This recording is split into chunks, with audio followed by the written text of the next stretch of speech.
Aunque suene increíble, el mundo es cada vez más rico y al mismo tiempo más desigual. Las desigualdades son tan grandes y crecen a una velocidad tan rápida que algunos señalan que estamos regresando a los niveles del siglo XIX. Monopolios empresariales, sistemas tributarios débiles, evasión tributaria, privatización de las principales empresas públicas y precariedad laboral son algunas de las causas que explican este fenómeno. Hoy hay coincidencia prácticamente unánime entre todos los académicos de que la desigualdad es la peor traba para el crecimiento económico de un país. Mientras más desigualdad, menos consumo y si no hay consumo tampoco hay generación de empleo. Pero además, las desigualdades son socialmente destructivas. Mientras más desigualdad, más violencia, más pobreza y más fragmentación social. Es por eso que para nosotros la desigualdad es uno de los problemas más importantes que tenemos que enfrentar en este siglo XXI.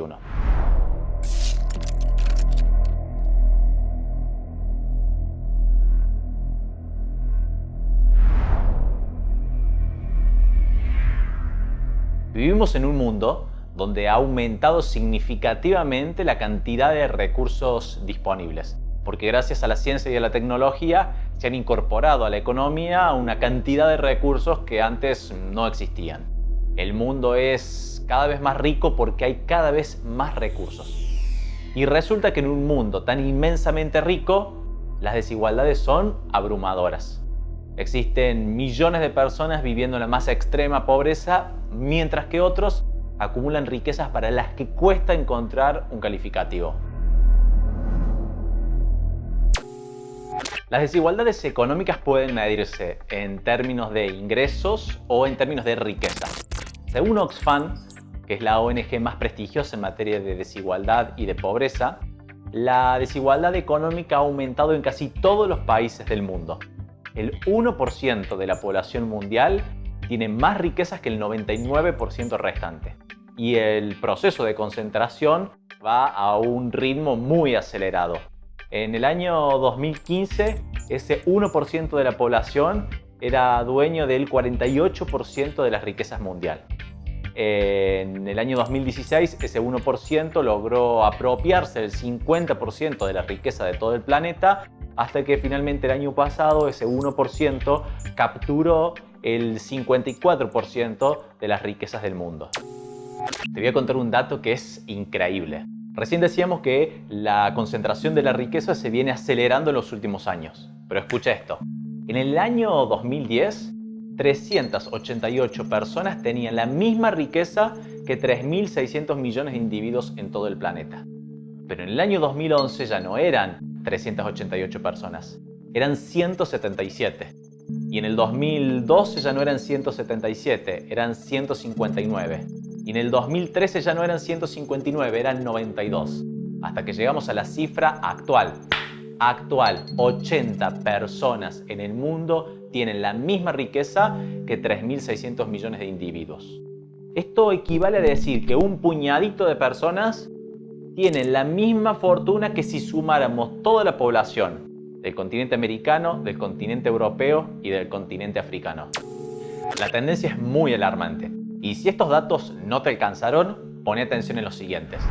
22 hombres en el mundo tienen más riquezas que todas las mujeres de África. O los 1.000 millonarios latinoamericanos ganaron en el último año 155.000 millones de dólares. Una cantidad de dinero que alcanzaría para terminar durante 2 años seguidos con la pobreza monetaria de todo el continente. Las consecuencias de las desigualdades son devastadoras, pero solamente te quiero dar un ejemplo. La expectativa de vida en Zambia, uno de los países más pobres de África, es de 53 años en promedio, mientras que en Noruega, uno de los países más ricos de Europa, es de 84 años. Quiere decir que para muchas personas la desigualdad económica supone la posibilidad de vivir 30 años más. Pero ¿cuándo y cómo sucedió esto? Quizás para entenderlo nos sirva hacer un breve repaso histórico. Mira, cuando en 1867 este señor de acá, Marx, publicó el primer tomo del Capital, el hecho social más destacado era la miseria del proletariado industrial. Producto del éxodo del campo a la ciudad, se estaba generando una nueva miseria urbana más marcada, más significativa y en algunos casos más cruenta que la miseria del antiguo régimen. Recién hacia finales del siglo XIX comenzó a mejorar el poder adquisitivo de los salarios, pero no fue sino hasta la Primera Guerra Mundial donde se pudo disminuir el proceso de concentración de las riquezas que había comenzado en la Revolución Industrial. Estados Unidos entre 1913 y 1948 logró reducir sus porcentajes de desigualdad y tras la Segunda Guerra Mundial la mayoría de los países europeos y occidentales introdujeron modificaciones en sus sistemas tributarios, en la protección social, lograron pleno empleo con mejor poder adquisitivo del salario y eso permitió que se reduzcan las desigualdades en estos países. Este proceso llevó a que algunos economistas piensen que en casi todos los países industriales las desigualdades trazarían una curva en donde al principio serían las desigualdades más profundas, pero con el paso del tiempo se irían disminuyendo. Pero no ocurrió como lo esperaban y las desigualdades comenzaron a aumentar. Ya te habrás dado cuenta de que las desigualdades no son el producto de una tormenta, una catástrofe natural o un hecho impredecible, no. Es el resultado de decisiones que se expresan en políticas. Y si te quedas, te vamos a contar por qué y cuáles fueron esas políticas que hicieron posible este aumento de las desigualdades. En 1970, Ronald Reagan y Margaret Thatcher en Estados Unidos y en Inglaterra reinstalaron las ideas del liberalismo económico. Son las ideas que defienden la no intervención del Estado en la economía y que tratan de que el Estado elimine todas las regulaciones o todas las reglas que le ponen algún límite al mercado. El liberalismo económico defiende la no regulación del mercado laboral y por lo tanto menos reglas para que las empresas contraten y despidan a empleados. Menos reglas para que las empresas se puedan mover libremente y fusionarse entre ellas, menos reglas para que las empresas agarren todo lo que ganaron en un país y lo lleven a otro donde paguen menos impuestos. Y así, bajo las reglas del liberalismo económico, se fueron armando empresas cada vez más grandes, de tamaño nacional, continental y mundial. Se fueron armando monopolios u oligopolios que barrieron con la competencia de las pequeñas y de las medianas empresas, que lograron usuarios y consumidores cautivos, es decir, que no tienen la posibilidad de acceder a otra empresa para que les brinde el mismo servicio o producto. Y de esa manera impusieron de manera unilateral el precio de la mayoría de los productos de la economía. Las empresas monopólicas y oligopólicas lograron imponer condiciones de trabajo más precarias, con contratos flexibles, sin garantías, sin negociación colectiva de trabajo. Tal es el poder de estas empresas que lograron que en muchos países se aprueben las llamadas leyes de flexibilidad laboral. Esto hubiese sido muy difícil de alcanzarlo cuando los sindicatos eran fuertes y los trabajadores estaban agrupados. Pero también se ha dado un lobby muy importante para impedir la formación de nuevos sindicatos y para disminuir el poder de los sindicatos existentes. ¿Y cuál fue el resultado? Bueno, que en los últimos años el sueldo de los trabajadores aumentó menos de la mitad que lo que creció la economía de los principales países. Te lo pongo más fácil. En los últimos 20 años, el salario de los trabajadores permaneció igual, pero las empresas ganaron cada vez más plata. Estas empresas transnacionales han puesto en marcha importantes mecanismos de planificación fiscal para evitar el pago de impuestos a través de agujeros fiscales, sociedades offshore o paraísos fiscales.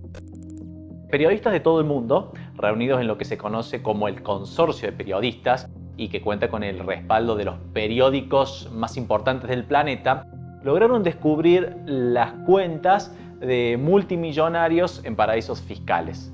Consiguieron los datos de 130.000 cuentas que los ricos tienen ocultas en paraísos fiscales para evitar el pago de impuestos. ¿Sabes cuánto dinero hay depositado en esas cuentas? Te lo cuento, 17 billones de dólares. 17 billones de dólares equivale al Producto Bruto Interno de los Estados Unidos. O te lo pongo más fácil, equivale a todo lo que produce la economía más rica del mundo a lo largo de un año. Todo ese dinero está oculto para no pagar impuestos. Según el informe sobre la desigualdad global 2018, que se los dejo por acá por si lo quieren ver, La progresividad de los sistemas tributarios de casi todos los países, tanto los ricos como los emergentes, ha ido disminuyendo desde 1970. ¿Pero qué significa esto, Lisandro? Pues es muy fácil, te lo explico. Significa que los ricos hoy pagan menos impuestos que hace 50 años. Pero además que pagan menos impuestos que vos, que yo, que la clase trabajadora. Por eso es que, según Oxfam, por cada dólar que recaudan los estados en materia de impuestos, solamente 4 centavos provienen de impuestos a las grandes fortunas. De allí que cuando algunos dicen que en nuestro país la presión impositiva es muy alta, en realidad se está diciendo parte de la verdad. Es muy alta para los trabajadores, para las trabajadoras, para vos, para mí, para la clase media, para las pymes, para los pequeños emprendedores, pero no es muy alta para las grandes fortunas ni tampoco para las empresas monopólicas. Por otra parte, las políticas impulsadas por Ronald Reagan y Margaret Thatcher sostenían la idea de un estado mínimo, donde todo lo que pudiese estar en manos del mercado debía estarlo. Eso llevó a la privatización de las principales empresas públicas que operaban en ámbitos muy estratégicos de la economía. Y por la forma en que se dio esa privatización, se generaron dos consecuencias. La primera de esas es una concentración del capital de estas empresas públicas en manos de algunos grupos económicos concentrados. Pero además, al generarse estos nuevos monopolios u oligopolios en áreas claves de la economía, como es la energía, el transporte o las telecomunicaciones, influyeron directamente en las políticas económicas de muchos países y en la fijación de los precios de bienes y servicios. El informe sobre las desigualdades globales 2018 también nos aporta un dato que es muy importante. Dice que, producto de la debilidad de los sistemas tributarios, de la evasión fiscal y de las privatizaciones, en la mayoría de los países se ha producido una transformación de la propiedad de la riqueza, disminuyendo la riqueza del sector público y aumentando fuertemente la riqueza del sector privado. Esto significa de que los estados son cada vez más débiles y tienen una riqueza cercana a cero, mientras que las empresas privadas son cada vez más grandes y más poderosas.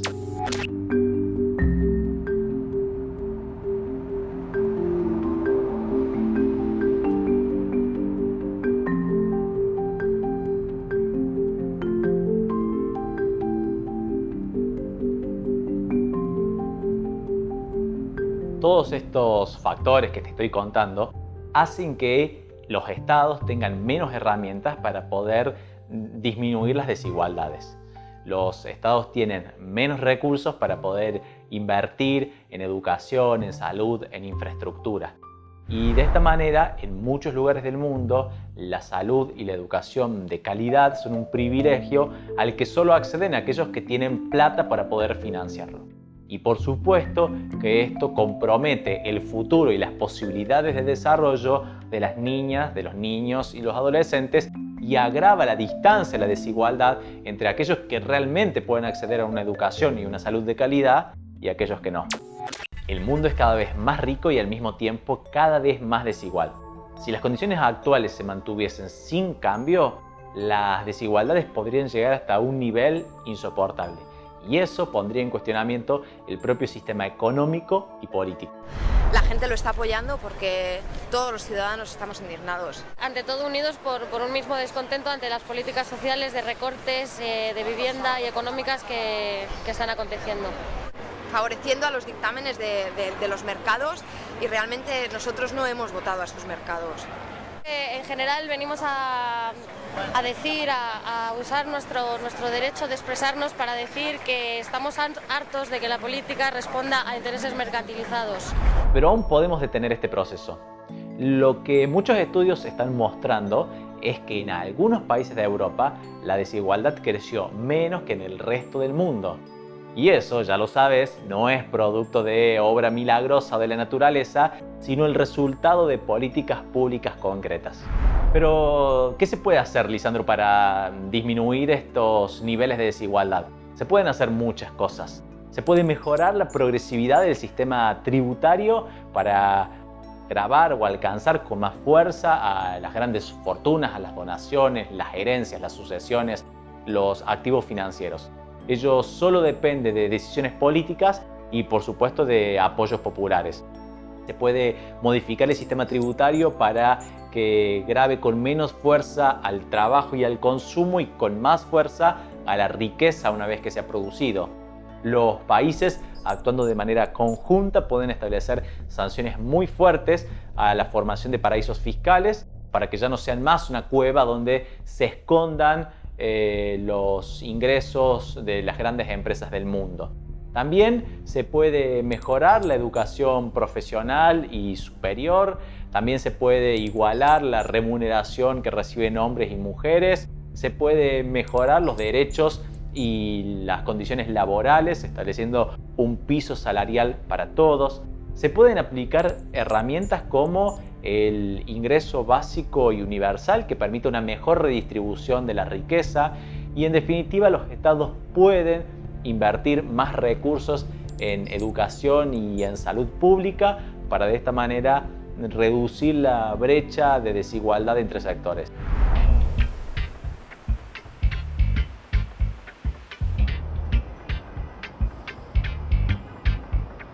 Es necesario avanzar hacia una economía que, en lugar de estar basada en el egoísmo y en el afán de acumular y acumular, tenga en cuenta al otro, a los otros. La ley fundamental que debería orientar a toda economía es la ética al servicio del desarrollo colectivo, que nos permita vivir bien al conjunto de la población y no solo a un grupito. Y ¿sabes qué? Lo más importante es que eso depende de nosotros.